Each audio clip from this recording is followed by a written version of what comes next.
ले चुका हूं। तो दोस्तों आप लोगों से मैं विदा लेता हूं। अमलेंदु उपाध्याय जी साथ में रहेंगे और ये कार्यक्रम उनके हवाले और इस पूरे क्या कुछ घटनाक्रम चल रहा है उस पर उनकी निगाहें टिकी हुई हैं, वो बताएंगी क्या कुछ आगे। और मैं थोड़ा सा चाय की चुस्की लूंगा, थोड़ा आराम फरमाऊंगा। आप लोग लेकिन बने रहिए, देखते रहिए इस कार्यक्रम को। सीधे ओवर टू सर्वमित्रा। शुक्रिया राजीव जी। तो दर्शक, जैसा आप जानते हैं कि इस समय जो उपचुनाव के लिए काउंटिंग चल रही है उसमें बड़ा नुकसान हुआ है बीजेपी को। एक तरह से कह सकते हैं कि इंडिया गठबंधन की झोली पूरी भर चुकी है, इंडिया गठबंधन को मिली है जनता की ताली और बीजेपी की झोली हो गई है खाली।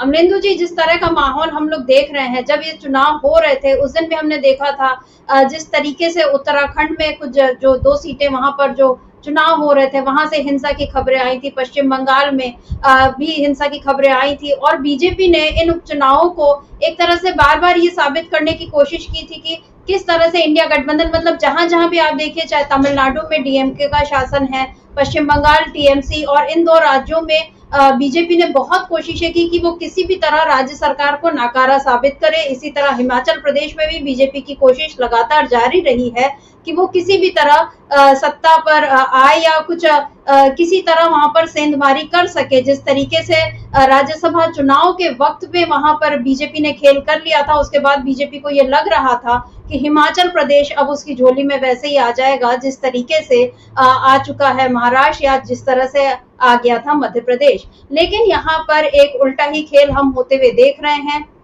आज जो उपचुनाव के नतीजे, जो अब तक नतीजे आए हैं, उसमें ये दिख रहा है कि हिमाचल प्रदेश में कांग्रेस में जिस तरीके से मुख्यमंत्री सुखविंदर सुक्खू की पत्नी कमलेश ठाकुर, उनको जो जीत मिली है, इसको उन्होंने बताया है कि ये उनके मायके का शगुन है। लेकिन एक तरीके से देखा जाए तो ये कांग्रेस की एक बड़ी जीत है, क्योंकि इस देहरा सीट पर 2012 में ये सीट बनी थी और यहाँ पर बीजेपी ही जीतती आ रही थी, लेकिन बीजेपी को ये हैट्रिक लगाने का मौका नहीं मिला और एक तरह से कह सकते हैं कि 14 सालों का सूखा कांग्रेस का यहाँ पर खत्म हुआ और कांग्रेस को हिमाचल प्रदेश में बड़ी जीत मिली। पश्चिम बंगाल में टीएमसी 2 सीटों पर जीती हुई बताई जा चुकी है और 2 सीटों पर आगे वो चल रही है। मध्य प्रदेश की एक जो सीट है अमरवाड़ा, वहां पर अभी मामला फंसा हुआ है।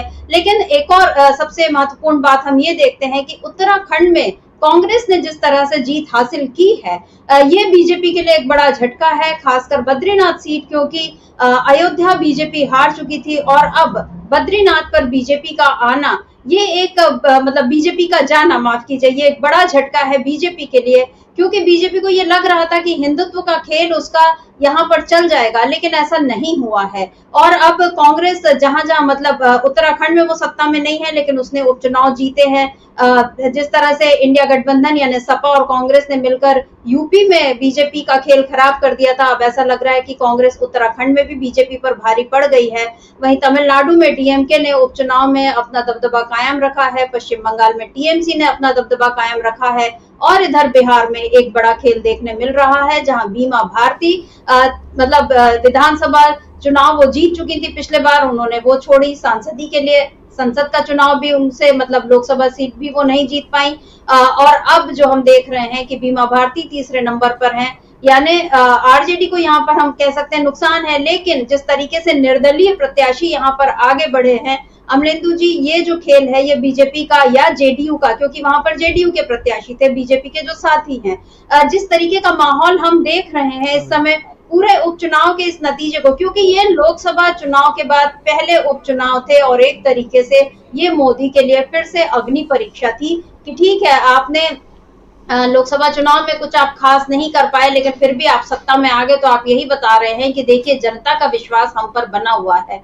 आप जो 3 देशों की यात्रा पर गए, वहां भी आपने अपनी इस जीत को रेखांकित करना आप नहीं भूले, यानी मोदी ने बार बार इस बात को साबित करने की कोशिश की कि जनता ने उन्हीं पर भरोसा दिखाया है। लेकिन क्या इन उपचुनाव के नतीजे को देखकर कह सकते हैं कि जनता का भरोसा अब बीजेपी पर है या रह गया है? क्योंकि नतीजे तो ये बता रहे हैं कि बीजेपी को यहाँ पर बड़ा नुकसान हुआ है। 13 सीटों में अगर केवल 2 सीटें, मतलब अभी भी जीतना, मतलब हमीरपुर की सीट जीत चुकी है बीजेपी, लेकिन मध्य प्रदेश का मामला जब तक वहां भी जीत घोषित नहीं हो जाती, और इसी तरह से बताया जा रहा है उत्तराखंड में भी, मंगलौर में, क्योंकि वो विधायक बहुत मामूली अंतर से जीते हैं, तो उसको सर्टिफिकेट देने के लिए अभी कुछ रोका गया, और इस पर वहां पर अभी बहुत सारे कांग्रेसी पहुंच गए हैं और प्रदर्शन कर रहे हैं।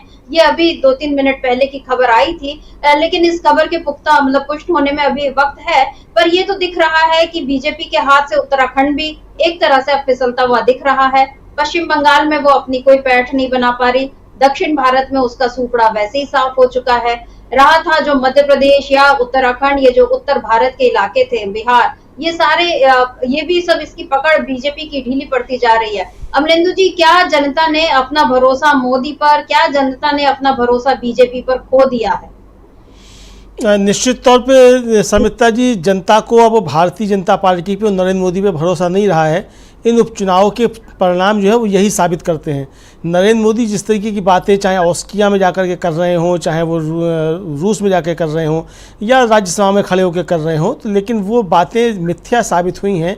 और नरेंद्र मोदी को अब ये बात स्वीकार करनी चाहिए कि लोकसभा चुनाव में भी उनकी हार हुई थी, और उपचुनाव में तो जब जनता ने साफ संदेश दे दिया है कि नरेंद्र मोदी और भारतीय जनता पार्टी के ऊपर जनता को भरोसा किसी भी हाल में नहीं है। सबसे बड़ी बात समिता जी ये है कि उत्तराखंड और हिमाचल प्रदेश दोनों देवभूमि कहे जाते हैं, और उन देवभूमि में भारतीय जनता पार्टी को करारी शिकस्त मिली है। बद्रीनाथ की सीट भी अगर कांग्रेस जीत जाए और भारतीय जनता पार्टी हार जाए, तो आप समझ सकती हैं कि भारतीय जनता पार्टी का जो सांप्रदायिक ध्रुवीकरण का एजेंडा है, जो धर्म को राजनीति का हथियार बनाने का एजेंडा है, उसके खिलाफ भी देवभूमि की जनता ने अपना मत जाहिर किया है। यानी कि देश की जो हिंदू आबादी है, सबसे ज़्यादा जो आबादी है हिंदू आबादी, उसको भारतीय जनता पार्टी की इस राजनीति पर बिल्कुल विश्वास नहीं है। भारतीय जनता पार्टी जिस तरीके से हिंदू धर्म को बदनाम करके और राजनीति का हथियार बनाने की कोशिश करती है, और लगातार उसकी राजनीति पूरी हिंदू धर्म को राजनीति का हथियार बनाने की ही रही है। भारतीय जनता पार्टी की इस सांप्रदायिक राजनीति और हिंदू धर्म को बदनाम करने की राजनीति का जनता ने मुंह तोड़ एक तरीके से कहा जाए जवाब दिया है। और भारतीय जनता पार्टी को अब ये सोचना पड़ेगा कि उसकी इस तरीके की राजनीति कब तक जारी रहेगी। क्या वो अभी भी कोई सबक लेने को तैयार है कि तैयार नहीं है? हालांकि मुझे लगता है कि अभी भी भारतीय जनता पार्टी इस पर कोई सबक लेने को तैयार नहीं है। प्रधानमंत्री नरेंद्र मोदी भी देखते हैं कि इस उपचुनाव के नतीजों को किस तरीके से हवा में उड़ाते हैं, ये देखना होगा। लेकिन बहरहाल समिता जी, जिस तरीके से उपचुनाव के परिणाम आए हैं, और खासतौर से जहाँ जहाँ भारतीय जनता पार्टी की सरकारें हैं, वहाँ से जो परिणाम निकल कर आ रहे हैं वो भारतीय जनता पार्टी को काफ़ी चुनौती पेश करने वाले हैं, और भारतीय जनता पार्टी की असली स्थिति जो है उसको दर्शाने वाले हैं। बिहार में तो और ज़्यादा ज़बरदस्त तरीके से समिता जी उसका समीक्षा की जा सकती है कि वहाँ भारतीय जनता पार्टी को के सहयोगी यानी नीतीश कुमार जो है, जो अभी तक बहुत सीना फुलाए घूम रहे थे, और जो ये समझा जा रहा था कि उनके दम पे मोदी जी प्रधानमंत्री बने हुए हैं और चंद्रबाबू नायडू के दम पे बने हुए हैं, तो अभी उनके लिए भी समीक्षा का विषय है, और उनके लिए भी आत्मचिंतन का विषय आ गया है कि भारतीय जनता पार्टी के साथ रह करके किस तरीके से जनता को नुकसान हो रहा है। तो अब नीतीश कुमार भी इस पे कोई विचार करते हैं, आत्ममंथन करते हैं नहीं करते हैं, ये उनका मसला है, करते हैं नहीं करते हैं। लेकिन जिस तरीके से जनादेश आया है, खासतौर से रुपौली की सीट पे जो आया है, ये नीतीश कुमार को, भारतीय जनता पार्टी दोनों को काफ़ी ज़्यादा आत्ममंथन और आत्मचिंतन करने की इस पर आवश्यकता है कि क्या कमियाँ हैं जिसकी वजह से ये परिणाम आ रहे हैं, जनता आपके ऊपर भरोसा क्यों नहीं कर पा रही है। और दूसरी बात समिता जी ये है कि जिस तरीके से लोकसभा चुनाव में परिणाम आए और जो इन उपचुनाव के परिणाम आ रहे हैं, इसमें जो भारतीय जनता पार्टी के जो सीटें जीत रही है भारतीय जनता पार्टी, वो जीत रही है 1500 वोट से कि 700 वोट से, इस तरीके से। यानी हमीरपुर की सीट जो जीती है वो 1500 कुछ वोट से जीती है। अमरवाड़ा में भी जो उनके प्रत्याशी आगे चल रहे हैं वो 1500 कुछ वोट से आगे चल रहे हैं। यानी कि अगर अमरवाड़ा की सीट भी भारतीय जनता पार्टी के खाते में चली जाती है, हालांकि अभी नहीं कहा जा सकता क्योंकि अभी यह आखिरी राउंड बचा हुआ है, और जिस तरीके से भारतीय जनता पार्टी ने वहाँ कम बैक किया, तो हो सकता है कि कांग्रेस भी कम बैक कर जाए, तो 1500 वोटों का कोई अंतर ज़्यादा नहीं है। लेकिन अगर जाती भी तो ये सीट भी 1500-1600 वोट के आसपास ही भारतीय जनता पार्टी के खाते में जाएगी। यानी 2 सीटें अगर आप जीतते भी हैं तो वो सीटें आपकी 1500 के मार्जिन से हैं, जबकि विपक्ष जो सीटें जीत रहा है वो 40,000 से 20,000 से 30,000 से इस मार्जिन से जीत रहा है। पश्चिम बंगाल की जो रायगंज सीट है वो लगभग 49,000 से कुछ ज़्यादा वोटों से तृणमूल कांग्रेस जीती है। जो आखिरी मानिक तला एक बचा हुआ है, वहाँ भी जो है 37,000 के लगभग जो है वो लीड हो चुकी है तृणमूल कांग्रेस की। और तमिलनाडु की जो विक्रमंडी सीट है वहाँ पे भी डीएमके की लीड जो है वो लगभग 38,000 वोटों की हो चुकी है। यानी भारतीय जनता पार्टी के सामने बहुत ज़्यादा चुनौतियाँ हैं। भारतीय जनता पार्टी को अब ये स्वीकार करना पड़ेगा कि नरेंद्र मोदी में अब चुनाव जिताने की क्षमता नहीं है। भारतीय जनता पार्टी को ये बहुत आत्ममंथन करने की आवश्यकता है कि क्या आगे भी वो नरेंद्र मोदी के नेतृत्व में ही जाएगी, क्या नरेंद्र मोदी अभी भी भारतीय जनता पार्टी का नेतृत्व करते रहेंगे। अगर करते रहेंगे तो इसी तरीके के परिणाम आने वाले विधानसभा चुनाव में भी देखने को मिलेंगे। तो अब ये भारतीय जनता पार्टी का अंदरूनी मसला है कि वो क्या तय करती है क्या नहीं करती है, लेकिन मुझको लगता है कि भारतीय जनता पार्टी को मोदी मुक्त होने का समय आ गया है। अगर भारतीय जनता पार्टी इन विधानसभा चुनाव से जो महाराष्ट्र, हरियाणा और झारखंड के हैं, इनसे पहले अगर मोदी जी से मुक्त नहीं होती है तो भारतीय जनता पार्टी को इसी तरीके की परिस्थितियों का सामना उन विधानसभा चुनाव में भी करना पड़ेगा जिस तरीके की उपचुनाव के परिणाम आ रहे हैं। समिता जी जी बिल्कुल, भारतीय जनता पार्टी को अब वाकई एक आत्ममंथन और आत्मचिंतन की जरूरत है, और इसके साथ ही उसको सबसे अहम सवाल उसके सामने ये है कि क्या अब भी मोदी को ही पोस्टर बॉय बनाकर, या पोस्टर मैन कहें क्योंकि बॉय तो वो नहीं है, लेकिन पोस्टर मैन बनाकर क्या, या उन्हें सुपरमैन की तरह जो पेश करती रही है बीजेपी की मोदी है तो मुमकिन है। लेकिन अब ये दिख गया कि मोदी है तो ये जीत जो है वो नामुमकिन हो गई, खासकर उन राज्यों में जहां पर बीजेपी ने तोड़फोड़ की। अमलेंदु जी, इन उपचुनावों की जो सबसे बड़ी वजह या तो विधायक जो थे जिन्होंने लोकसभा का चुनाव लड़ा, या जो विधायक जिनकी मृत्यु हो गई और उसके कारण सीट खाली हुई, या जिन विधायकों ने अपना पाला बदला, जैसे अमरवाड़ा की सीट या पंजाब की सीट। इन राज्यों में हमने देखा है कि बीजेपी ज्वाइन करने के कारण मतलब जो सीटें थी वो खाली हुई। यानी बीजेपी की जोड़ तोड़ की राजनीति को यहाँ पर क्या जनता ने तगड़ा जवाब दिया है, मुंह तोड़ जवाब दिया है, क्योंकि जनता को भी ये बात पसंद नहीं आ रही कि बीजेपी बार बार दूसरे दलों में सेंध लगाती है। ये एक बड़ा सवाल है। दूसरा बड़ा सवाल ये है कि अयोध्या यानी राम की धरती, वहां पर बीजेपी को हार मिली। अब बद्रीनाथ में हार मिली यानी महादेव की धरती। और कल जब हम आपसे चर्चा कर रहे थे तो महाराष्ट्र में जो राहुल गांधी आज पहुंचने वाले हैं, और वहां आपने ये कहा था कि शैव और वैष्णव ये दो धर्मों को, मतलब दो संप्रदायों को एक तरीके से साथ में लाने का जो राहुल गांधी का संदेश है। और अब जो बद्रीनाथ की जीत मिली है उसके बाद अब ये कहा जा रहा है कि हिंदू अब वाकई जाग गया है। यानी जो हिंदू जगाने की बात मोदी और उनके साथी करते आए, बीजेपी के लोग करते आए, और बार बार ये बताया गया 10 सालों में कि हिंदुत्व को कैसे खतरा है, कांग्रेस ने कैसे हिंदुत्व को नुकसान पहुंचाया, राहुल गांधी ने जो संसद में बयान दिया उसके बाद उनका जितना उनको अपमानित करने की कोशिश की गई। महाराष्ट्र से तो कुछ ऐसे वीडियो भी सामने आए कि डोरमेट पर राहुल गांधी की तस्वीर लगा के और फिर आप मंदिर में अंदर जाइए, यानी राहुल गांधी के सिर पर आप पैर रखकर अंदर जाइए, अपमानित करने की जो कोशिश की गई। लेकिन राहुल गांधी ने संसद में दिखाई थी शिव जी की तस्वीर, और अब उन्हीं महादेव के जो बद्रीनाथ धाम जो है वहां पर बीजेपी को हार मिली है। और अब लोग ये कह रहे हैं कि अयोध्या बद्रीनाथ झांकी है और काशी मथुरा बाकी है। कहने का मतलब ये कि हिंदुत्व के नाम पर बीजेपी ने जितना मूर्ख वो बना सकती थी, लोगों को, जनता को बना सकती थी, वो बन गए हैं। अब जनता जाग गई है, वाकई में जाग गई। उसे समझ में आ गया है कि हिंदुत्व जो है वो बीजेपी के लिए पॉलिटिक्स की चीज है और धर्म जो है वो बिल्कुल अलग चीज है। और जो आपने अभी आप जो चर्चा कर रहे थे कि बीजेपी को आत्ममंथन की जरूरत है, और मेरा ख्याल है आज उसकी शुरुआत हो भी गई। नितिन गडकरी गोवा में एक कार्यक्रम में थे और वहां उन्होंने एक बड़ा बयान दिया कि अगर हम भी कांग्रेस की तरह गलती करेंगे तो फिर हमारा भी वही हश्र होगा, तो हमको गलतियों से सबक लेना चाहिए। और अडवाणी जी ने जो कहा था कि कांग्रेस बीजेपी जो है वो पार्टी विद डिफरेंस, मतलब एक अलग तरह की पार्टी है, तो हमको अपना वो जो हमारी जो अलहदा पहचान थी उसको बनाकर रखना होगा, ये नितिन गडकरी ने कहा। नितिन गडकरी पहले भी बीजेपी को कई तरह से अलग अलग तरीके से बता चुके हैं कि वो क्या गलतियां कर रहे हैं, और अब जो बीजेपी के लिए नितिन गडकरी ने ये कहा है कि हमको अपनी गलतियों के बारे में सोचना होगा और सुधारना होगा, नहीं तो फिर हमारा भी हश्र वही होगा जो कांग्रेस का हुआ। यानी कांग्रेस को जिस तरह 10 साल सत्ता से और अब तो 11वां साल है सत्ता से बाहर रहने का, तो वही हाल हमारा होगा। आपको क्या लगता है अमलेंदु जी की इन उपचुनाव के नतीजे और नितिन गडकरी का ये बयान और जो अयोध्या के बाद बद्रीनाथ में मिली बीजेपी को हार, इन सब के क्या राजनीतिक मायने हैं, क्या आने वाले वक्त में? क्योंकि अब हम नहीं कह सकते कि मोदी सरकार जो अभी है नीतीश कुमार और चंद्रबाबू नायडू के साथ मिलकर जो खड़ी हुई है, ये अब कब तक खड़ी रहेगी, क्योंकि उपचुनाव से इसको एक बड़ा झटका तो लग ही गया है। क्या कहेंगे अमलेंदु जी?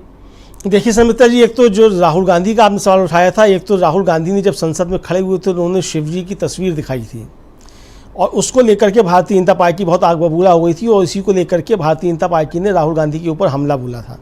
जबकि राहुल गांधी जो थे वो शिव जी को दिखा करके बता रहे थे, शिव जी की तस्वीर दिखा करके कि अभय मुद्रा क्या है, और बार बार उनका जो था वो वीडियो काटा जा रहा था, कैमरे से उनको गायब किया जा रहा था और राहुल गांधी ने पकड़ भी लिया और स्पीकर को कहा भी कि देखिए मैं जैसे ही दिखाऊंगा वैसे ही गायब हो जाएगा, और जैसे ही उन्होंने दिखाया वो स्क्रीन से गायब कर दिए गए।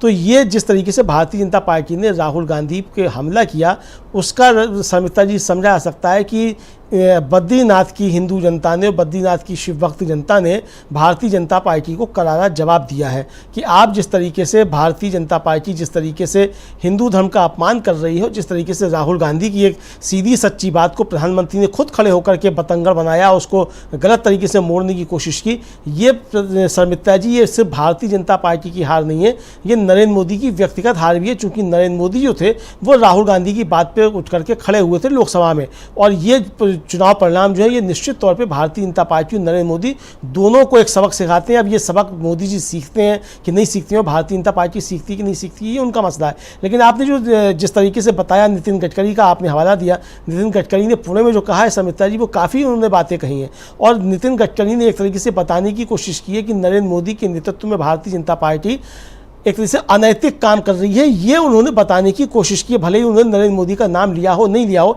लेकिन जिन बातों की तरफ वो इशारा कर रहे हैं वो जाहिर तौर पे ये बताने की कोशिश कर रहे हैं कि नरेंद्र मोदी के नेतृत्व में भारतीय जनता पार्टी को ये अनैतिक काम नहीं करने चाहिए। चूँकि आडवाणी जी ने क्या कहा था कि डिफरेंस विद अदर्स, लेकिन निश्चित तौर पर आडवाणी जी ने कहा था डिफरेंट विद अदर्स, तो भारतीय जनता पार्टी आज डिफरेंट विद अदर्स है शर्मिष्ठा जी, इसमें कोई दो राय नहीं है। लेकिन वो दूसरे मामलों में डिफरेंट फ्रॉम अदर्स है, यानी वो डिफरेंट फ्रॉम अदर्स इस मामले कि सबसे ज़्यादा अपराधी उसके सांसद विधायक हैं, सबसे ज़्यादा यौनाचार के अपराध के जो है मामले वो उनके लोगों के ऊपर हैं, ऑपरेशन लोटस जो चलाते हैं, जिस तरीके से सरकारें गिराते हैं तो वो करते हैं, तो डिफरेंट विद अदर्स तो हैं, लेकिन अब दूसरे मामलों में डिफरेंट अदर्स हैं। तो इसी की तरफ इशारा जो थे वो नितिन गडकरी कर रहे थे। निश्चित तौर पर समिता जी, नितिन गडकरी ने जो पुणे में कल कहा और आज जिस तरीके से उपचुनाव के परिणाम आए हैं, इसको लेकर के भारतीय जनता पार्टी के अंदर भी मंथन शुरू होगा और इस पर विचार किया जाएगा कि क्या ये गुजरातियों की जो जोड़ी है, दो गुजरातियों की जोड़ी अमित शाह और नरेंद्र मोदी की, ये भारतीय जनता पार्टी को बिल्कुल ही दफना करके मानेंगे, क्या ये इस पे तुले हुए हैं?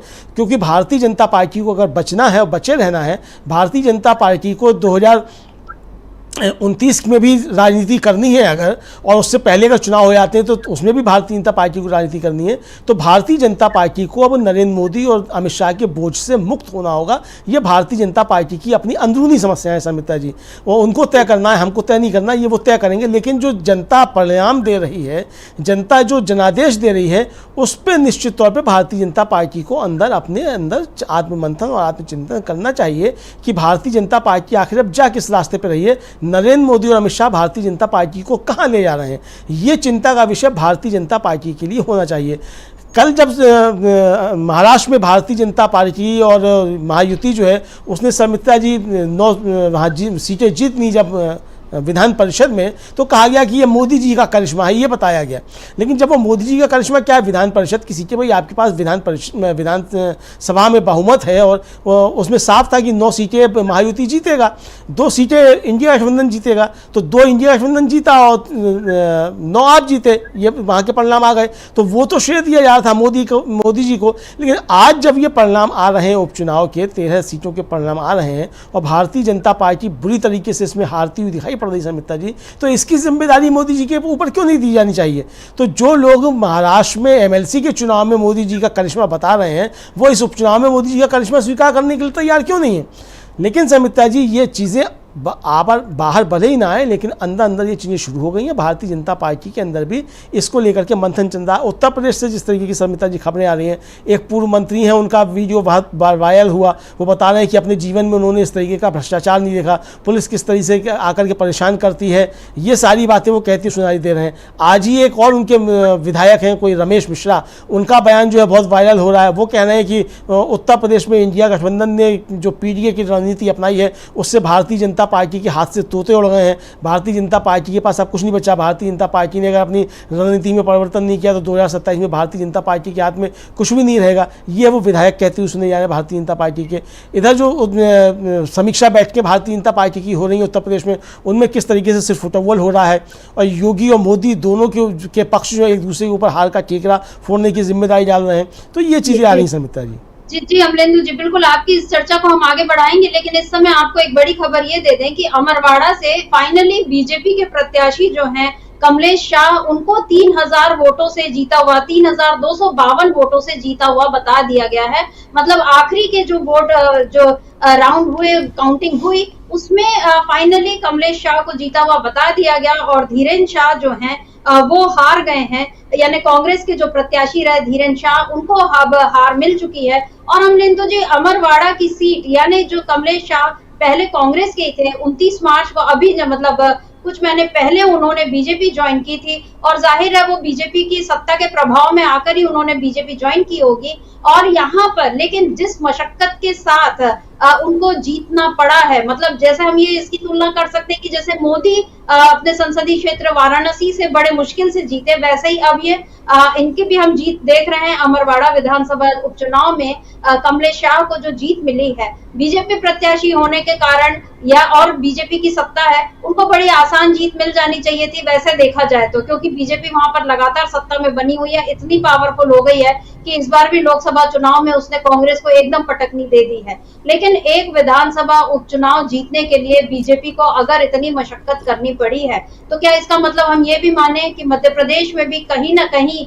बीजेपी कमजोर हो रही है? क्योंकि मोहन यादव को जिस तरीके से मतलब उनको भी एकदम से अचानक ही मुख्यमंत्री बनाया गया था और शिवराज सिंह चौहान जो हैं उनको ठीक है केंद्र में मंत्री पद मिल गया, लेकिन क्या शिवराज सिंह चौहान को किनारे करना और जिस तरीके की तोड़फोड़ की राजनीति बीजेपी यहाँ करती आई है, क्या हम ये माने कि बीजेपी मध्य प्रदेश में भी कमजोर हो रही है? क्योंकि अमरवाड़ा सीट अब 2 सीटें बीजेपी के खाते में फाइनली चले गई हैं। 13 सीटों में केवल 2 सीट बीजेपी को मिली है, 11 सीटें इंडिया गठबंधन के खाते में ही आई हैं। टीएमसी अभी चारों ही सीट, उम्मीद तो वही है कि चारों सीटें पश्चिम बंगाल में जीतेगी जब तक रिजल्ट फाइनल नहीं आते, लेकिन हम यही कह सकते हैं। और हिमाचल प्रदेश में जरूर बीजेपी ने 1 सीट अपने नाम कर ली है, पंजाब में बीजेपी को हार मिल गई, तमिलनाडु में बीजेपी हार गई, उत्तराखंड बीजेपी हार गई और अब मध्य प्रदेश में हारते हारते बड़े मुश्किल से जीती है बीजेपी। क्या कहेंगे अमलेंदु जी, मध्य प्रदेश में भी बीजेपी की हालत आने वाले समय में खराब हो सकती है?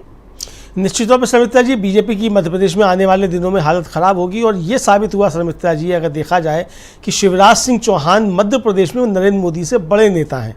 ये साबित हुआ है वहाँ के चुनाव में, चूँकि शिवराज सिंह चौहान ने जो था वो विधानसभा चुनाव समाप्त होते ही विधानसभा चुनाव की काउंटिंग भी नहीं हुई थी, उससे पहले ही कह दिया था कि अब मुझको 29 की 29 सीटें जो है वो जिता करके ले जाना है लोकसभा की। और वो 29 की 29 सीटें लोकसभा में जीत करके भारतीय जनता पार्टी आई। और उसके बाद शिवराज सिंह के बेटे का बयान भी काफ़ी वायरल हुआ, हम लोगों ने सुनवाया था कि वो किस तरीके से कह रहे हैं कि उनका दिल्ली में बहुत सम्मान है और कश्मीर से लेकर कन्याकुमारी तक शिवराज सिंह चौहान जो कितने बड़े नेता हैं ये उनके बेटे कहते हुए सुने जा रहे थे। तो शर्मिष्ठा जी, जो भारतीय जनता पार्टी की वहाँ की अंदरूनी राजनीति है उसमें जिस तरीके से मध्य प्रदेश में शिवराज सिंह चौहान को निगलेक्ट किया गया है और उनको केंद्र में लेकर के आया गया, उसके बावजूद शिवराज सिंह चौहान ने नरेंद्र मोदी से ज़्यादा अच्छी अपनी कहा जाए एक राजनीति साबित की है। नरेंद्र मोदी 1.5 लाख से जीत करके आए हैं और शिवराज सिंह चौहान लगभग 8 लाख वोटों से जीत करके आए। अब जो उपचुनाव के परिणाम आए हैं शर्मिष्ठा जी, इसमें भी शिवराज सिंह चौहान की ही बात ज़्यादा कही जा सकती है, क्योंकि शिवराज सिंह चौहान छिंदवाड़ा पहुँच गए थे पहले ही, जब विधानसभा चुनाव हुए थे उसके बाद तुरंत। तो शिवराज सिंह चौहान का इस जीत में भी योगदान समझा जा सकता है और प्रशासन का भी योगदान समझा जा सकता है कि आखिर में 2 राउंड में किस तरीके से भारतीय जनता पार्टी जो है वो हारते हारते और वो 2 राउंड में आगे निकल गई। तो उसमें प्रशासन का क्या योगदान है ये देखने वाली चीज़ होगी। ये बाद में मालूम पड़ेगा कि इसमें प्रशासन का कोई योगदान है कि नहीं है। ये कांग्रेस क्या आरोप लगाती है या कांग्रेस के वहाँ से क्या है, अब जब सूचना आएंगी तब उसको मालूम पड़ेगा। लेकिन मध्य प्रदेश में भी भारतीय जनता पार्टी के लिए चिंता का विषय शर्मिष्ठा जी, चूँकि जिस तरीके से 160-162 सीटें मध्य प्रदेश में जीत करके आई थी। विधानसभा चुनाव में भारतीय जनता पार्टी और लोकसभा चुनाव में 29 की 29 सीटें जीत ली थी भारतीय जनता पार्टी ने। अब अगर इस उपचुनाव में, जो कि सरकार का चुनाव है, मजबूत सरकार, डबल इंजन की सरकार है, और उस डबल इंजन की सरकार में अगर आपके प्रत्याशी जो हैं 15-16 राउंड तक पिछड़ते हैं और आखिर के 2 राउंड में जाकर के अगर वो जीत हासिल करते हैं, वो भी 3000 वोटों से अगर सिर्फ जीत हासिल होती है, तो ये देखना होगा कि ये भारतीय जनता पार्टी अब जा कहाँ रही समिता जी। तो भारतीय जनता पार्टी के लिए चुनौती है और एक काफ़ी आत्मचिंतन की आवश्यकता है। मध्य प्रदेश में भी निश्चित तौर पर भारतीय जनता पार्टी पिछड़ रही है, ये इस उपचुनाव का परिणाम भी बताता है समिता जी। जी बिल्कुल, मध्य प्रदेश में भारतीय जनता पार्टी जीत गई, लेकिन इस जीत पर अब कांग्रेस सवाल उठा रही है। कांग्रेस ने रिकाउंटिंग की मांग की है और ये बताया जा रहा है कि वहां पर आखिरी जो 2 राउंड है उसमें शायद थोड़ी गड़बड़ी हुई है, ईवीएम का खेल यहाँ भी हो गया है, ऐसा कहा जा रहा है। कांग्रेस का आरोप है और कांग्रेस बार बार लोकसभा चुनाव में भी कांग्रेस ने ये आरोप लगाए थे कि कम से कम 30 सीटें ऐसी थी जहां पर ईवीएम का खेल हुआ और बीजेपी को आखिरी वक्त में जीता हुआ बता दिया गया। हालांकि अब ईवीएम को लेकर ये जो मसला है ये शायद सुप्रीम कोर्ट के दरवाजे जाकर ही हल होगा, क्योंकि अभी तक तो यही दिख रहा है कि न निर्वाचन आयोग इस बात को मान रहा है, न बीजेपी इस बात को मानने तैयार हो रही है कि ईवीएम में कहीं किसी किस्म की कोई गड़बड़ी हो सकती है। लेकिन जो माहौल हम लोग इस समय देख रहे हैं, ईवीएम तो ठीक है, लेकिन बीजेपी के हाथ में शायद अभी इतनी पावर नहीं है कि वो सभी जगहों पर इस तरह की गड़बड़ी कर दे। और इसीलिए इन चुनाव के जो नतीजे आए हैं, 13 में से केवल 2 सीटें बीजेपी के खाते में और बाकी 11 सीटें इंडिया गठबंधन के खाते में, जिसमें आप भी है, टीएमसी भी है, डीएमके भी है और कांग्रेस भी है। ये चारों ने जिस तरीके से जीत हासिल की है, एक बड़ा संदेश है बीजेपी के लिए कि अब उसका जो एक छत्र राज जिस तरह से वो मानकर चल रही थी, या ये मान के चल रही थी कि मोदी के कारण उसे हर जगह जीत मिल जाएगी, तो ऐसा नहीं हुआ है। जनता ने बीजेपी के इस बुलबुले को भी बहुत सलीके से तोड़ दिया है, बता दिया है कि असल में वही होगा जो जनता चाहेगी। और अमलेंदु जी, इसी जनता के मतलब सवाल को बीजेपी इस बार बहुत उठा रही है। अभी कल जिस तरह से घोषणा हुई संविधान हत्या दिवस मनाने की, और आज ये नतीजे आए। ठीक है, 10 जुलाई को बीजेपी ने यह घोषणा नहीं की थी, लेकिन जब उपचुनाव हुए थे और लोगों ने वोट डाले थे, लेकिन उसके पहले से बीजेपी बार बार आपातकाल का जिक्र करके तो ये बता ही रही थी कि कांग्रेस ने लोकतंत्र की और संविधान की हत्या की और उसने उसका अपमान किया, और 50 साल पुरानी बात को उठाकर बीजेपी बार बार कांग्रेस को कटघरे में खड़ा करने की कोशिश कर रही थी। हालांकि उसके बाद का जो इतिहास है वो ये बताता है कि 50 साल में जब संविधान मतलब आपातकाल लगा और उसके बाद इंदिरा गांधी को फिर से जीत मिली, कांग्रेस को फिर से मतलब जीत मिलती रही है। तो ये जो बात है इसका मतलब साफ है कि जनता ने आपातकाल के मुद्दे पर कांग्रेस को नहीं नकारा, लेकिन अब बीजेपी उसी को एक मुद्दा बना रही है, संविधान हत्या का मुद्दा उसने अब बना दिया है। लेकिन इन उपचुनाव के नतीजे क्या बीजेपी को एक तगड़ा जवाब है कि जिस संविधान की बात आप कर रहे हो, जनता ने आज फिर उसी संविधान के नाम पर कांग्रेस को और इंडिया गठबंधन को जीत दिलाई है। क्या बीजेपी इस संदेश को अब समझेगी अमलेंदु जी? देखिए समिता जी, समझ तो बीजेपी पहले से रही होगी, ऐसा नहीं है कि उसे समझ में नहीं आ रहा होगा कि संविधान किस तरीके से मुद्दा बन गया है। और संविधान हत्या दिवस मनाने की घोषणा जो है उसके लिए बाकायदा सरकारी गजट जारी करना, ये साफ तौर पे बताता है कि भारतीय जनता पार्टी को समझ में आ गया है कि देश की जनता जो है वो संविधान बचाने के लिए एकजुट हो गई है। तो उनकी समझ में ये तो आ गया है कि संविधान के साथ खिलवाड़ करना अब आसान नहीं है और जनता किसी भी हाल में संविधान के साथ किसी भी तरीके का खिलवाड़ स्वीकार नहीं करेगी।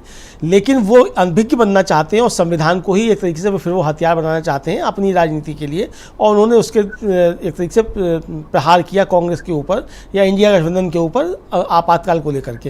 लेकिन लोगों ने जिस तरीके से सवाल उठाए और फिर तमाम सवाल आने लगे कि आपातकाल को लेकर के आप कहाँ थे, आप तो आपातकाल का समर्थन कर रहे थे।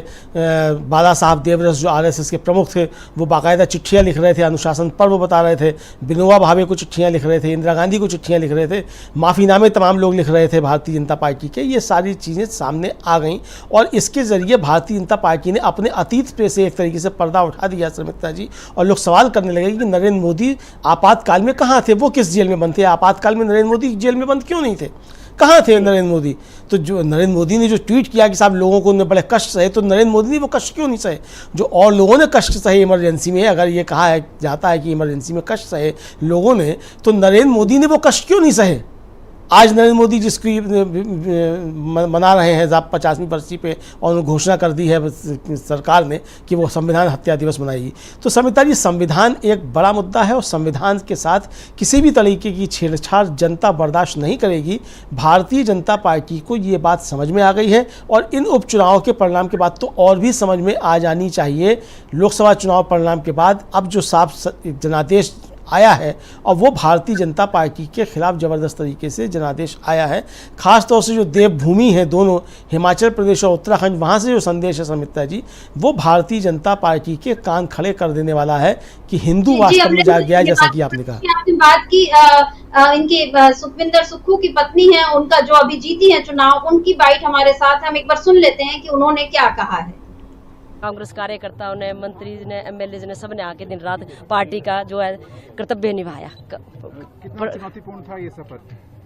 देखिए, चुनाव तो चुनौतीपूर्ण होता है, कोई के साथ भी चुनौती के साथ भी और उसके चुनाव के साथ भी CH है। आप क्रेडिट किसे देंगे इस चीज का? मैं इसका क्रेडिट जनता को दूंगी जी, भाई बहनों को दूंगी जिन्होंने कंधे से कंधा मिला के साथ दिया। अब एक ही परिवार से आप 2 सदस्य हैं जो विधानसभा पहुंच रहे हैं, किस तरह से आप देखते हैं सबको और क्या प्राथमिकताएं रहेंगी आपकी? देखिए जी, उनका मतलब कि CM साहब की अपनी ड्यूटी है, मेरी अपनी ड्यूटी है अपनी देहरा के प्रति, तो अपनी अपनी ड्यूटी निभाएंगे हम।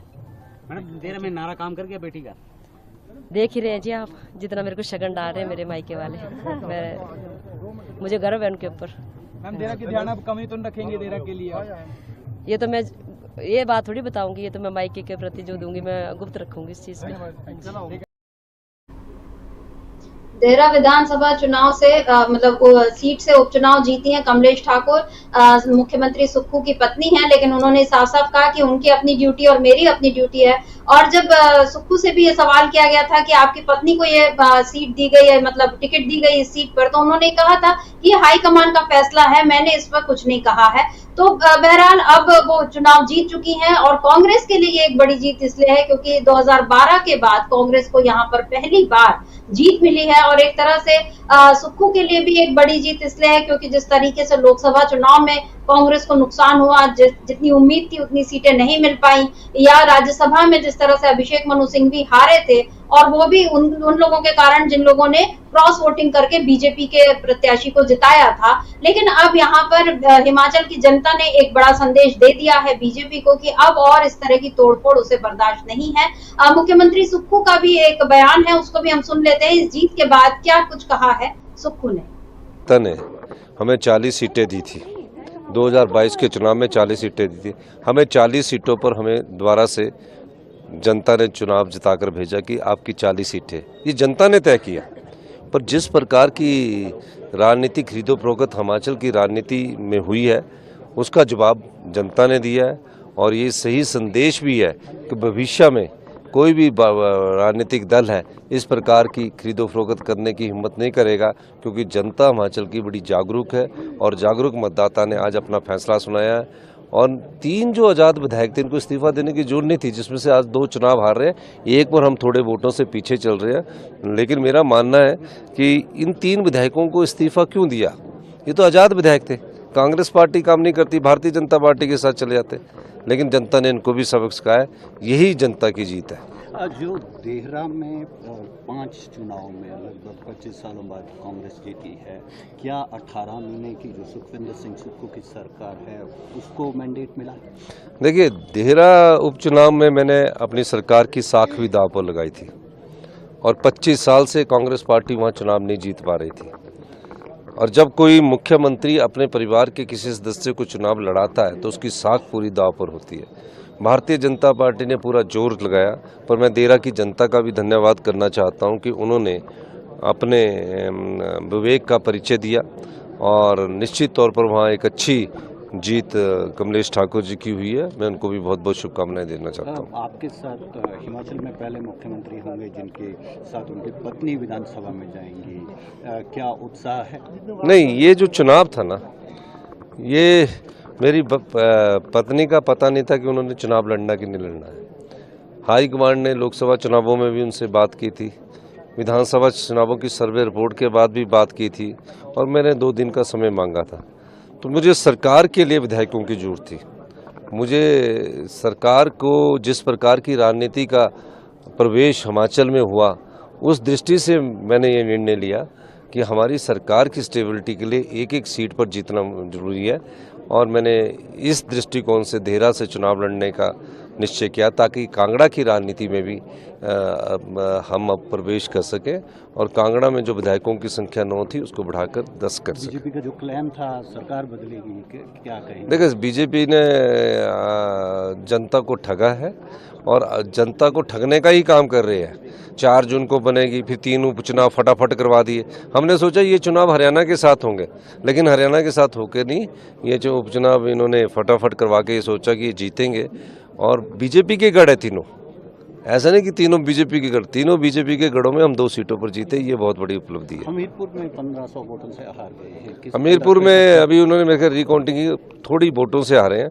लोकसभा में तो हम वहाँ 22,000 से ढोन थे, लेकिन तीनों विधानसभा, लोकसभा का चुनाव अलग होता है और विधानसभा के चुनाव में जनता ने हमारी कार्यप्रणाली को वोट दिया। आखिरी में सर, राष्ट्रीय राजनीति में जो नेशनल स्तर पर देखें तो जो गठबंधन है उनको असेंबली जितने भी बाई इलेक्शन हुए हैं कांग्रेस गठबंधन को मिले हैं, किस तरह से देखते हैं? निश्चित तौर पर अच्छा है और हम लोगों को इससे फायदा हुआ है। जनता ने कांग्रेस के प्रति रुझान दिखाया और हमारी नीतियों के प्रति, कांग्रेस के प्रति फिर मजबूत हो गए।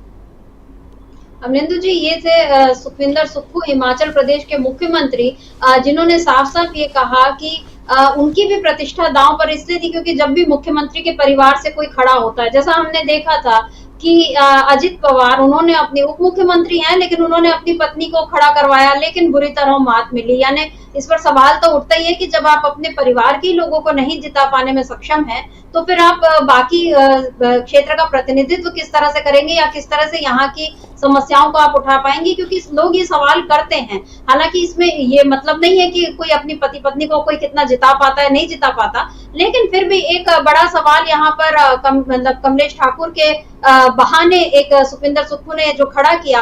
दूसरी बात उन्होंने जो महत्वपूर्ण कही कि उन्होंने कहा कि बीजेपी ने लोगों को ठगा है, ठगने का ही काम करती आई है। और तीसरी महत्वपूर्ण बात ये कि ये जो तीनों सीटें थी, मतलब ठीक है हमीरपुर में जीत गई है बीजेपी, लेकिन बाकी दोनों सीटें कांग्रेस के खाते में आई हैं, जबकि ये बीजेपी का गढ़ रहे हैं। और यहाँ इन बीजेपी के गढ़ों में कांग्रेस का एक तरह से हम ये कह सकते हैं कि उसने वहां पर अपने लिए रास्ता बनाकर अब ये बता दिया है कि वो वहां से भी बीजेपी को अब जो अगले लोकसभा चुनाव होंगे वहां पर तब तक 5 सालों का वक्त है और वहां पर इसकी पैठ जो है वो और मजबूत हो जाएगी।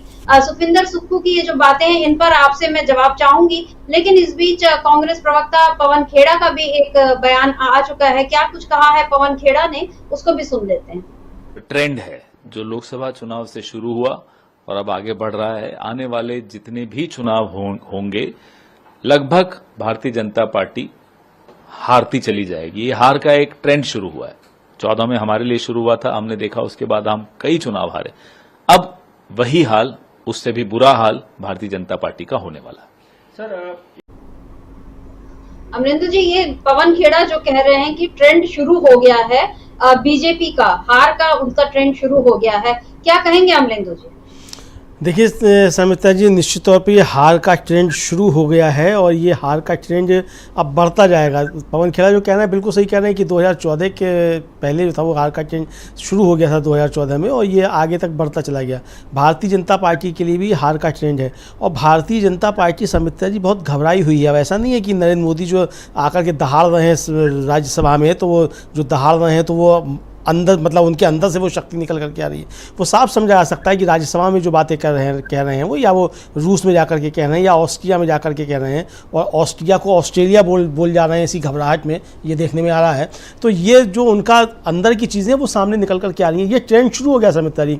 और जनता अब एक तरीके से भारतीय जनता पार्टी से बदला लेने में तुल गई है कि आपने 10 सालों तक जितना नुकसान देश का किया है और आपने जिस तरीके से केंद्र में सरकार बना ली, नीतीश कुमार और चंद्रबाबू नायडू के कंधों पर चढ़ करके, और फिर आप देश का सत्यानाश करने पर तुले हुए, तो जहां जहां चुनाव होंगे जनता इसका बदला लेगी और इस स्थिति में भी नहीं छोड़ेगी कि आप कहीं ऑपरेशन लोटस और पोटस चला करके आप जो राज्यों में अपनी सरकारें बना सकें। क्योंकि ये जिस तरीके के आज संदेश आ रहे हैं समिता जी उपचुनाव के, ये साफ बता रहे हैं कि भारतीय जनता पार्टी को बुरी तरीके से जनता ने लताड़ा है। तो भारतीय जनता पार्टी के सामने ये अब दिक्कतें शुरू हो गई और पवन खेड़ा का ये कहना बिल्कुल सही है एक तरीके से कि अब भारतीय जनता पार्टी के लिए ये ट्रेंड शुरू हो गए और आने वाले विधानसभा चुनाव में भी ये ट्रेंड रहेंगे। मुझको भी नहीं लगता है कि कोई ट्रेंड बदलने वाला है, भारतीय जनता पार्टी को कहीं कुछ फ़ायदा होने वाला होगा। आप करेंगे क्या भाई? आपके पास वही तो ले दे कि एक हिंदू मुसलमान मंगलसूत्र मटन मछली, वो तो सब फेल हो चुका आपका ना। 2024 में भी फेल हो गया और या अभी फेल हो गया इस उपचुनाव में भी।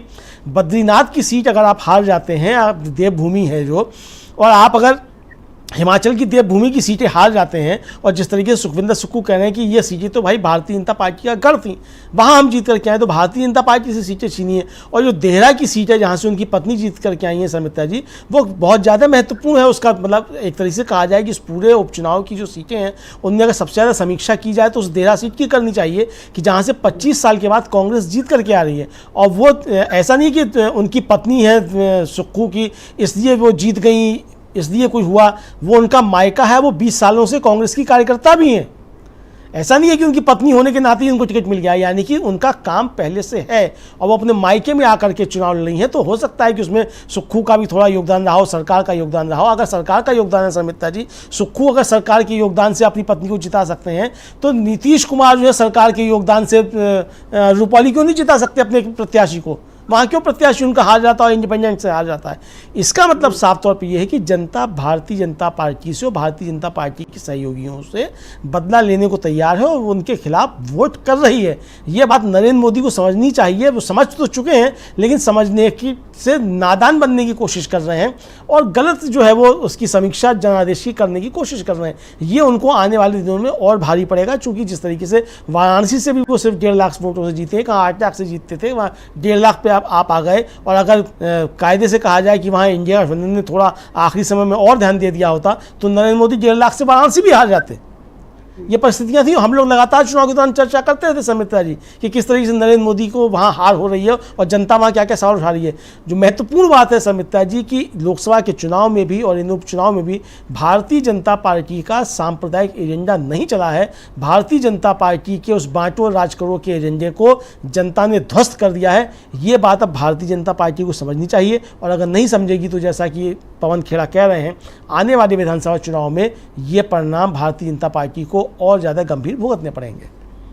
बिल्कुल, पवन खेड़ा ने अमलेंदु जी एक और महत्वपूर्ण बात ये कही, उन्होंने साफ साफ ये कहा कि जैसे हमारे लिए 2014 के बाद शुरू हुआ था, यानी उन्होंने ये बात स्वीकार की कि हम एक के बाद एक राज्य हार रहे थे और चुनाव में हम हार रहे थे। कांग्रेस इस बात को स्वीकार उसने किया। यानी एक ही होता है कि अगर आप अपनी कमजोरी को स्वीकार कर लेते हैं तो फिर आपको उसको सुधारने के तरीके भी सूझते हैं, रास्ते सूझते हैं और आप उस पर काम करते हैं, तब जाके उसके बेहतर परिणाम देखने मिलते हैं। लेकिन बीजेपी में हम ये ट्रेंड अभी तक शुरू होते हुए नहीं देख रहे हैं। मतलब बीजेपी ऐसा लग रहा है जैसे सच से अभी तक मुंह चुरा रही है, हकीकत से, मतलब जिसको कहते हैं नजरें चुराना, कि हम मानेंगे नहीं कि हम हार रहे हैं। नरेंद्र मोदी शायद उनको ये लग रहा है कि जिस दिन अगर मैंने ये स्वीकार कर लिया कि हाँ कहीं ना कहीं मेरे कारण ये गलती हुई है या बीजेपी में हमने मुद्दों को नहीं उठाया, इस वजह से बीजेपी को नुकसान हुआ है, जो बात कहने की हिम्मत नितिन गडकरी दिखा रहे हैं, उस बात को कहने की हिम्मत नरेंद्र मोदी नहीं दिखा रहे हैं। क्या ये बीजेपी के पराभव का या आने वाले वक्त में बीजेपी की हार का सबसे बड़ा कारण बनेगा? पहला सवाल तो ये अमलेंदु जी। और दूसरी बात मैं आपसे ये जानना चाहती हूँ कि अब जल्दी ही महाराष्ट्र के चुनाव हो जाएंगे। कल एकनाथ शिंदे ने अपनी जो जीत पर गदगद थे, और वो कोई बहुत बड़ी जीत नहीं थी। हम लोग पहले से कह रहे थे कि क्रॉस वोटिंग अगर नहीं हुई तो उसको महायुति को 9 सीटें मिलना तय है, क्योंकि उसके पास संख्या ज्यादा थी। लेकिन एकनाथ शिंदे ने ये कहा कि अभी उन्होंने कहा कि कांग्रेस इस बात को स्वीकार ही नहीं कर रही है। उसने 100 का आंकड़ा भी नहीं छुआ लोकसभा में, लेकिन अभी से वो बातें बड़ी बड़ी कर रही है। और उसने एक मिथक गढ़ा था कि संविधान को नुकसान पहुंचाएगा, इसलिए हमको हार मिली लोकसभा में, लेकिन अब ऐसा नहीं होगा और विधानसभा चुनाव में कांग्रेस बुरी तरह हारेगी। ये सारी बातें उन्होंने कल ही कह दी। क्या एकनाथ शिंदे ने थोड़ी हड़बड़ी दिखा दी? वैसे ही हड़बड़ी जैसे नीतीश कुमार ने जेडीयू को इंडिया गठबंधन छोड़कर और बीजेपी के साथ जाने में दिखा दी। क्योंकि बिहार के जो नतीजे अभी दिखा रहे हैं उससे ये समझ में आ रहा है कि नीतीश कुमार का कदम भी लोगों को पसंद नहीं आया। क्योंकि ठीक है, लोकसभा चुनाव में तो बीजेपी की शायद मजबूती के कारण जो ऐसा लग रहा था कि बीजेपी की सत्ता बन सकती है, तो बीजेपी को वोट चले गए लोकसभा चुनाव में। लेकिन विधानसभा चुनाव में ये जो ट्रेंड शुरू हुआ है जेडीयू के हारने का, आप क्या मानेंगे कि क्या नीतीश कुमार इस बात पर आत्ममंथन करेंगे? यानी क्या नीतीश कुमार सच्चाई को स्वीकार करेंगे और क्या नरेंद्र मोदी सच्चाई को स्वीकार करेंगे? देखिए सर मित्रा जी, सच्चाई स्वीकार करना चाहिए और सच्चाई स्वीकार नहीं करेंगे तो अपने साथ छल करेंगे, किसी और के साथ छल नहीं करेंगे। आप अगर सच्चाई स्वीकार नहीं करेंगे कि जनता आपके खिलाफ जा रही है तो आप राहुल गांधी का या कांग्रेस का या तेजस्वी यादव का नुकसान नहीं करेंगे, आप खुद अपना भारतीय जनता पार्टी का और जनता दल यू का नुकसान करेंगे। सिर्फ पवन खेड़ा इस बात को नहीं स्वीकार कर रहे हैं सर मित्रा जी कि 2014 के बाद जो से हार होना शुरू हुई कांग्रेस की और हम हारते चले गए। आपको याद होगा कि इससे पहले राहुल गांधी का भी एक इंटरव्यू था, मुझे याद नहीं आ रहा है कि वो किस अवसर पे था, कहाँ था उनका इंटरव्यू। उसमें उन्होंने स्वीकार किया था कि 2014 में कांग्रेस के खिलाफ ज़बरदस्त एंटी इनकम्बेंसी थी और उसकी वजह से हमको हार मिली थी। बहुत ईमानदार स्वीकारोक्ति जो थी वो राहुल गांधी की भी थी और ईमानदार स्वीकारोक्ति पवन खेड़ा की भी है कि 2014 के बाद हम हारना शुरू हुए तो हम राज्यों में भी हारते चले गए। तो अब अगर आप इसको स्वीकार कर लेंगे तो फिर आप आगे आने वाले समय में अपनी कमियां जो हैं उनको दूर करने का प्रयास करेंगे, जो भारतीय जनता पार्टी करती हुई नज़र नहीं आ रही है सर मित्रा जी। आप अपनी हार को हार मानने को स्वीकार नहीं है, आप कोई अंदर इसकी समीक्षा करने को तैयार नहीं है। आपकी जो समीक्षा बैठ के हो भी रही है वो आप ये बता रहे हैं कि उसमें साहब योगी जी की वजह से हार हो गई कि किसकी वजह से हार हो गई, ये आप बताने की कोशिश करना है। ये मानने को आप तैयार नहीं है कि ये हार जो है भारतीय जनता पार्टी की नीतियों की और नरेंद्र मोदी की नीतियों की है, नरेंद्र मोदी की गारंटी की हार है, ये बात आप मानने को तैयार नहीं है।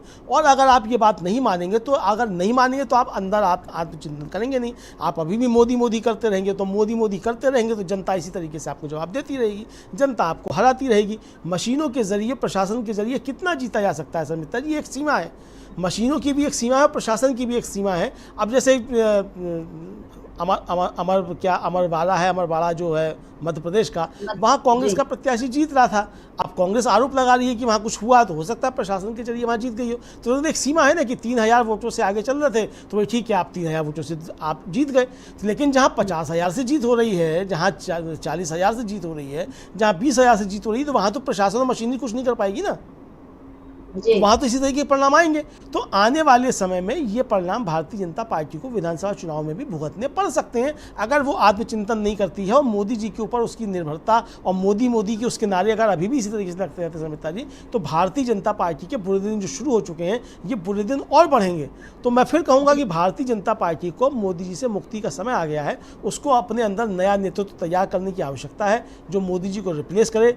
विधानसभा चुनाव से पहले कर दे तो और ज़्यादा अच्छा है। हो सकता है गठबंधन की सरकार चलती रहे, नहीं करेगी तो आगे आने वाले दिनों में और संकट पैदा हो सकते हैं। इस उपचुनाव में खासतौर से रुपौली का जो उपचुनाव है समित्या जी, इसमें हार से मुझे लगता है कि नीतीश कुमार बहुत ज़्यादा सबक लेंगे और नीतीश कुमार मोदी जी की तरह या दूसरे लोगों की तरह उस तरीके के नेता नहीं है जो मोदी करते रहे। वो निश्चित तौर पे अपनी जो हार हुई है, क्यों हुई है, इससे सबक लेंगे और ये भी समझेंगे कि जनता वहाँ क्या संदेश दे रही है। यानी बिहार की जनता में मोदी के साथ नीतीश कुमार के जाने का अब क्या नतीजा सामने आ सकता है, इसको लेकर के नीतीश कुमार निश्चित तौर पे आत्मचिंतन करेंगे और इसका अगर वो आत्मचिंतन करते हैं तो इसका प्रभाव केंद्र की सरकार पे पड़ेगा। नहीं पड़ता है तो आगे आने वाले दिनों में विधानसभा चुनाव में जब हार होगी भारतीय जनता पार्टी की तब असर पड़ेगा। बहरहाल कुल मिलाकर की जो परिस्थितियाँ हैं वो भारतीय जनता पार्टी के खिलाफ ही जाती हुई नजर आ रही हैं। भारतीय जनता पार्टी को भी आत्मचिंतन करने की आवश्यकता है और जो उसके सहयोगी दल हैं उनको भी आत्मचिंतन करने की आवश्यकता है। खास तौर से नीतीश कुमार और चंद्रबाबू नायडू को ये सोचना है कि वो भारतीय जनता पार्टी का साथ कितनी दूरी तक देंगे। क्या भारतीय जनता पार्टी के खिलाफ जो जनमानस तैयार हो रहा है, जो जनता खड़ी हो रही है, क्या आप भी जनता का गुस्सा जो नरेंद्र मोदी और भारतीय जनता पार्टी के खिलाफ है उसको अपने ऊपर लेना चाहेंगे? ये नीतीश कुमार चंद्रबाबू नायडू को तय करना है। कब तक तय करते हैं उनके ऊपर निर्भर करता है समिता जी। जी बिल्कुल, नीतीश कुमार और चंद्रबाबू नायडू क्या अब लोकसभा मतलब जो संसद में जिस तरीके से वो लोग अभी साथ में खड़े हुए हैं, केंद्र सरकार में साथ में खड़े हुए हैं, क्या इन उपचुनाव के नतीजों के बाद भी उनका वो साथ देना जारी रहेगा और कब तक जारी रहेगा, ये एक सवाल अभी भी बना ही हुआ है। और इस सरकार के लिए ये बड़ी विडंबना है कि जिस दिन से इसका गठन हुआ है उस दिन से ये कयास लग रहे हैं कि ये सरकार कितनी दूर चल पाएगी और कब जाकर गिर जाएगी।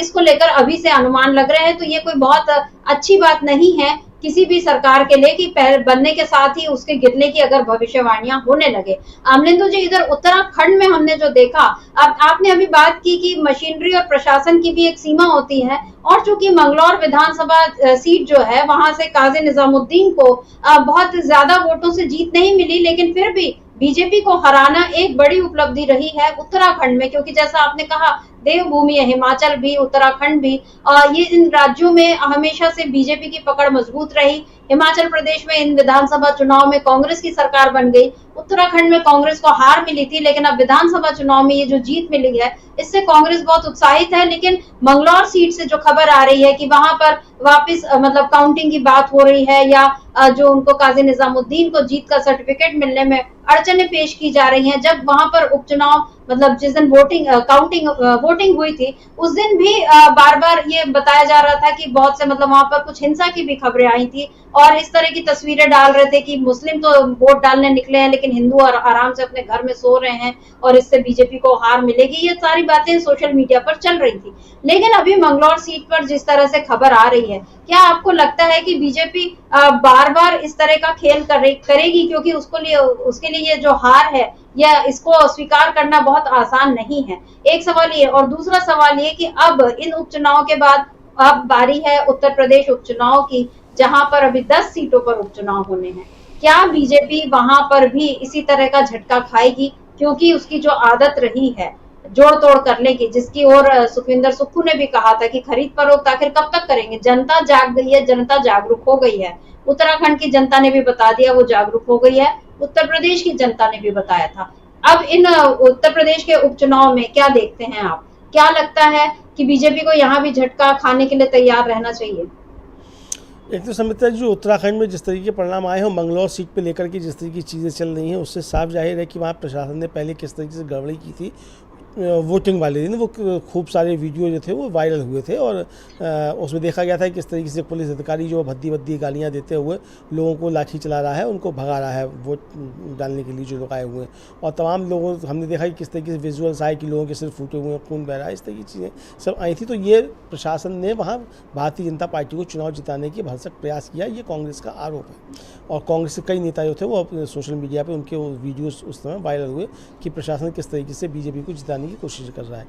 आज भी जिसमें जब जीत चुके हैं क्या काजी निजामुद्दीन जो हैं, काजी निजामुद्दीन, वो वहाँ जीत चुके हैं 1449 वोटों से, तो वहाँ फिर पलटने की कोशिश हो रही है।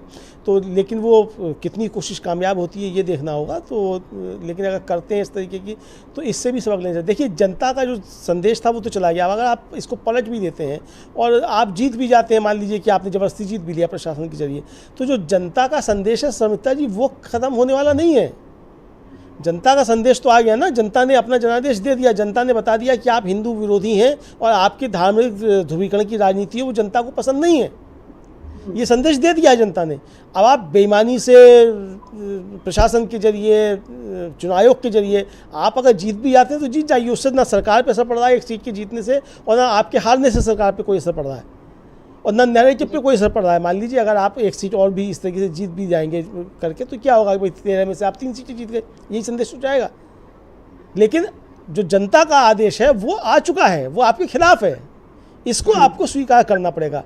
और शर्मिष्ठा जी, उत्तर प्रदेश के उपचुनाव जो थे 10 सीटों के, वो इनके साथ इसलिए नहीं करवाए गए कि अगर उत्तर प्रदेश के चुनाव भी साथ हो जाते तो 23 सीटों में से भारतीय जनता पार्टी 2 सीटें ही जीत पाती, ये भारतीय जनता पार्टी समझ रही थी, इसीलिए उत्तर प्रदेश के चुनाव नहीं करवाए गए। और मुझको अभी भी संशय है, इस बात को लेकर के संदेह है कि उत्तर प्रदेश में उपचुनाव जो हैं वो अभी करा लिए जाएंगे। मुझे लगता है कि ये विधानसभा जो चुनाव जब होंगे तब उनके साथ कराए जाएंगे, ताकि कोई कलेक्टिव संदेश जो है वो ना जाए, और अगले जो विधानसभा चुनाव हैं उससे पहले उत्तर प्रदेश से और कोई संदेश ना चला जाए, इसको रोका जाएगा। चूँकि जो इन उपचुनाव के नतीजे आए हैं, इससे भारतीय जनता पार्टी काफ़ी ज़्यादा सतर्क हो गई है, क्योंकि उत्तर प्रदेश में भी हालात भारतीय जनता पार्टी के बहुत ज़्यादा खिलाफ हैं। उनके खुद विधायक जो हैं, उनका आज ही में, जैसे मैंने अभी चर्चा किया कि उनका भी वायरल हो रहा है उनका बयान जो है कि वो भारतीय जनता पार्टी के हाथ में कुछ नहीं बचा है, सरकार नहीं बनेगी 2027 में। तो उपचुनाव में भी उस परिणाम है। तो समझ ना भारतीय जनता पार्टी का जो ज़मीन से जुड़ा हुआ कार्यकर्ता या नेता है वो समझ रहा है कि भारतीय जनता पार्टी के हाथ से उत्तर प्रदेश में बाजी निकल चुकी है। मोदी जी अगर इसको नहीं समझ रहे हैं, मोदी जी इसको अगर कोई बहुत बड़ी जीत के रूप में ले रहे हैं, तो मोदी जी लेते रहें। आपका कार्यकर्ता और आपका नेता वो समझ रहा है कि मोदी जी आपकी जेब में अब कुछ नहीं है। जब आप नोटबंदी में कह रहे थे पैसे नहीं है, तो यहाँ भी जनता समझ रही कि वोट नहीं है मोदी जी की जेब में, भारतीय जनता पार्टी के पास। ये आपका कार्यकर्ता समझ रहा है, आपका नेता समझ रहा है जो ज़मीन पे जुड़ा हुआ है। तो ये जो ज़मीन पे जुड़ा हुआ भारतीय जनता पार्टी का नेता और कार्यकर्ता जिस बात को समझ रहा है, उस बात को मोदी जी और भारतीय जनता पार्टी का केंद्रीय नेतृत्व तो क्यों नहीं समझ रहा? कि अब आपकी जेब में कुछ नहीं है, लेकिन मुझे लगता है कि वो समझ चुके हैं, उसको जाहिर नहीं होने देना चाहते हैं। वो अपने उसमें है, नैरेटिव बनाने की लड़ाई है तो नैरेटिव बना रहे हैं, लेकिन ये संदेश समिति तक आ चुका है और उत्तर प्रदेश के उपचुनाव में भी इसी तरीके के संदेश आएंगे। और इसीलिए भारतीय जनता पार्टी को मालूम था कि इसी तरीके के संदेश आ सकते हैं, इसलिए उत्तर प्रदेश में उपचुनाव नहीं करवाए गए, और अगर करवाए जाते तो इसी तरीके के परिणाम आते। इसीलिए अभी नहीं कराए जाएंगे और विधानसभा चुनाव के साथ ही करवा जाएंगे। सुखविंदर सिंह सुक्खू भी यही बात कह रहे थे कि हमें तो उम्मीद नहीं थी कि अभी करवा देंगे, हम तो सोच रहे थे कि हरियाणा के और महाराष्ट्र के साथ में होंगे, लेकिन वहाँ इसीलिए करा लिए गए तो उनको उम्मीद थी कि ये 3 सीटें भारतीय जनता पार्टी जीत लेगी, इस उम्मीद में करा लिए गए। लेकिन वहाँ भी अगर ये उम्मीद होती कि ये सीटें भी हार जाएंगे, चूँकि भारतीय जनता पार्टी के गढ़ में चुनाव हो रहे हैं, तो उनको ये था कि निर्दलीय ने वो चुनाव जीते थे और भारतीय जनता पार्टी करते तो हम जीत के यहाँ से आ जाएंगे तो ये फ़ायदा हो जाएगा, लेकिन वो हुआ उल्टा है। इसका मतलब हर जगह लहर जो अब चल रही है वो भारतीय जनता पार्टी के खिलाफ चल रही। समिता जी, इसको नरेंद्र मोदी को, भारतीय जनता पार्टी के केंद्रीय नेतृत्व को समझना चाहिए। मुझे लगता है समझ रहे होंगे, अंदर ही अंदर जाहिर नहीं होने दे रहे। जी बिल्कुल, बीजेपी अपनी कमजोरी को जाहिर नहीं होने दे रही है, और अगर वो जमीनी हकीकत को नहीं समझ रही है तो ऐसा करके वो अपने पैरों पर कुल्हाड़ी मार रही है, क्योंकि उपचुनाव के नतीजे 13 में से केवल 2 सीटों का बीजेपी को मिलना, और अगर जैसा हम अभी देख रहे हैं कि मैंगलोर सीट पर भी अगर बीजेपी कोई खेल करने की कोशिश करती है तो मान लीजिए अगर उसको 3 सीटें भी मिल जाती हैं तो भी जनता का विश्वास जो है वो इंडिया गठबंधन के साथ है, ये नजर आ रहा है। और अगर राजनीति में जिस तरह से मोदी के आने के बाद मोदी लहर जैसी कोई बात शुरू हो गई, और अगर इसी लहर का अगर कोई हम नाम दें तो इन चुनाव के नतीजे देखकर तो यही कहा जा सकता है कि इंडिया गठबंधन की लहर चल रही है, और लहर जो है वो बीजेपी के खिलाफ है। और 13 सीटों में केवल 2 सीटें बीजेपी को मिली हैं। जैसा सुखविंदर सुक्खू ने कहा कि हिमाचल प्रदेश के साथ, हरियाणा के साथ हिमाचल के उपचुनाव हो सकते थे, लेकिन बीजेपी ने हड़बड़ी दिखाई और वहां उसको नुकसान हुआ। मुझे याद पड़ता है अमलेंदु जी, इसी तरह की हड़बड़ी आडवाणी जी ने दिखाई थी 2004 में। उनको ये लगा था कि माहौल हमारे पक्ष में है और लोकसभा चुनाव जो है वक्त से पहले हो गए थे, इंडिया शाइनिंग का जोर था, लेकिन इंडिया शाइनिंग ने बीजेपी को बिल्कुल 10 सालों के लिए विपक्ष में डाल दिया था। और अब वैसे ही माहौल हम बनता हुआ देख रहे हैं। इंडिया गठबंधन एक बड़ी ताकत बनकर उभर गया है, लोकसभा चुनाव में भी उभरा था और इन उपचुनाव ने भी साबित कर दिया है कि इंडिया गठबंधन में अभी बहुत दम है, जिसके आगे बीजेपी को अभी अपनी पूरी ताकत के साथ खड़ा होना पड़ेगा। लेकिन इस ताकत के साथ खड़े होने के लिए सबसे बड़ी जरूरत जो है जमीन को, सच जो जमीन का सच है उसको स्वीकार करना होगा। बीजेपी जब तक इस सच को नजरअंदाज करती रहेगी तब तक उसके लिए बड़ा नुकसान होता रहेगा। अमरेंदु जी, आज इस चर्चा को हम यहीं रोकते हैं। आपका बहुत बहुत शुक्रिया, और शुक्रिया आप तमाम दर्शकों का जो आज सुबह से हमारे साथ बने रहे। आपने लगातार उपचुनाव के नतीजों में जो उलटफेर हो रहा था, जिस तरीके से भारत की सियासत में उलटफेर हो रही है, आप उसके हमारे साथ साथ साक्षी बने। इस चर्चा को आपने ध्यान से सुना, आपका बहुत बहुत शुक्रिया। आगे भी आप बने रहिए डीवी लाइव के साथ, देखते रहिए डीवी लाइव। नमस्कार।